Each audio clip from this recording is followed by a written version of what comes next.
Hi everyone, it's Victoria Carter, and today we're going to have our Character Crash Course, Episode 2. So today we're going to talk about the 3 pillars of character. I wrote notes again.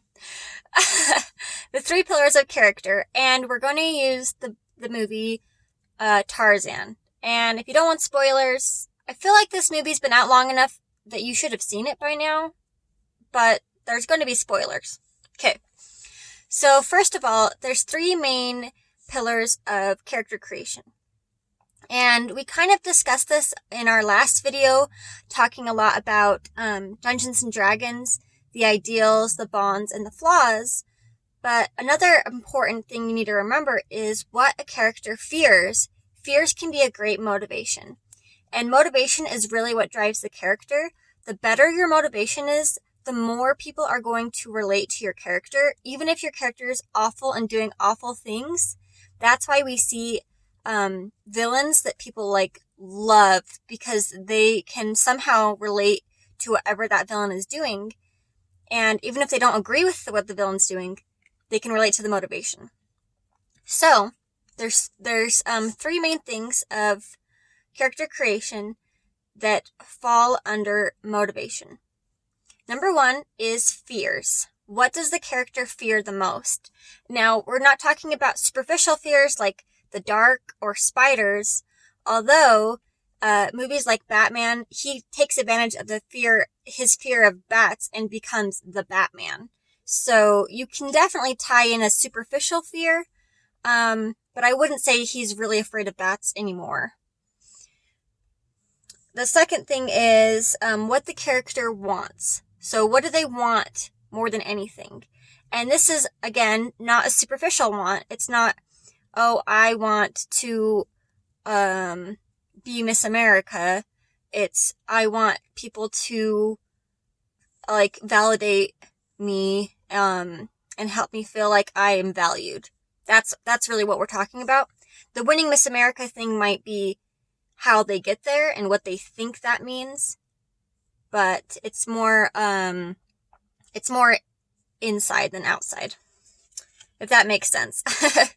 All right, the third thing is what they are willing to do to get there. So your character may want something or say they want something, but they are not acting in a way that helps them get there, or their actions show what can and can't stand in their way.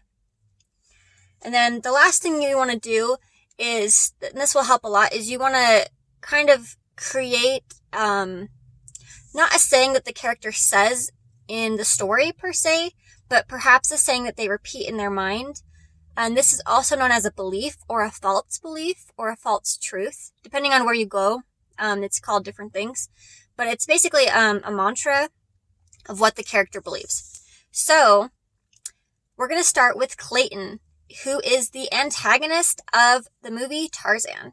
And I want to start with Clayton because he is the antagonist, and we need to remember that we need to apply these things not just to the protagonist or the supporting characters, but also to the antagonist. So number 1, what does Clayton fear? Well, in my opinion, and this is, you can't really Google this, but just from watching the show, in my opinion, Clayton fears falling behind in society, because he doesn't fear death.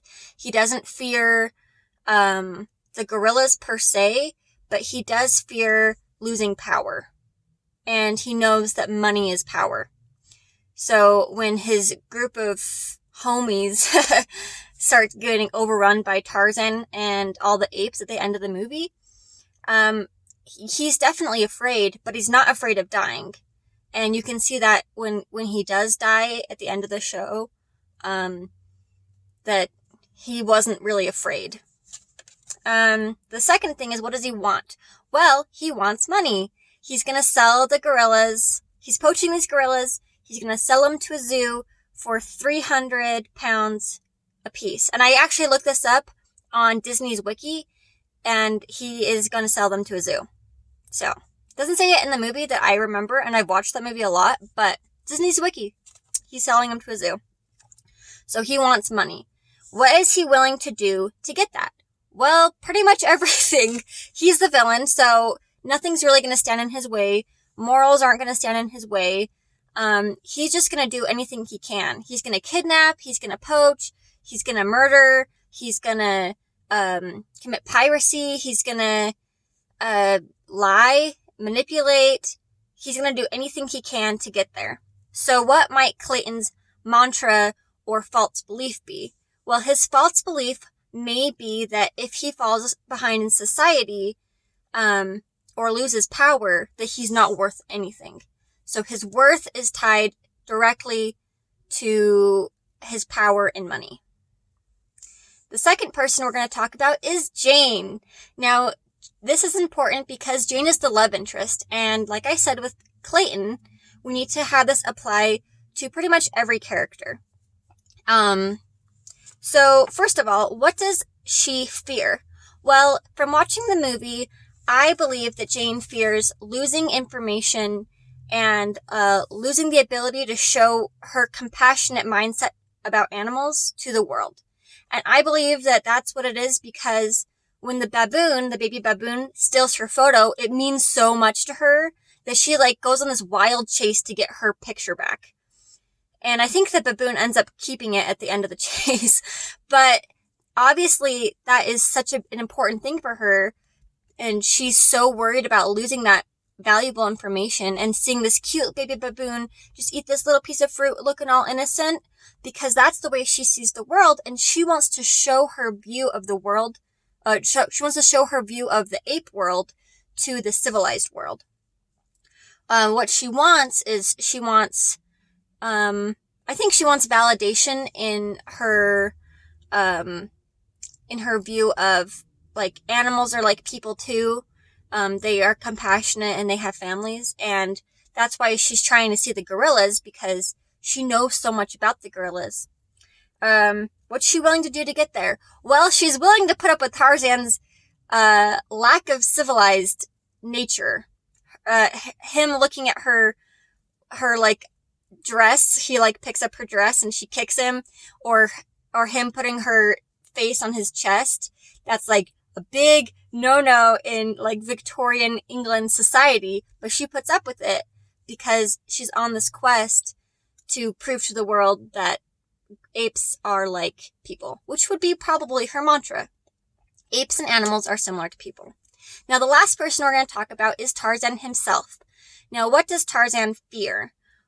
Well, I think that he fears feeling alone. He fears loneliness. He fears not being part of the group, whatever group that is. So what does he want? Well, his fear and his want kind of go hand in hand.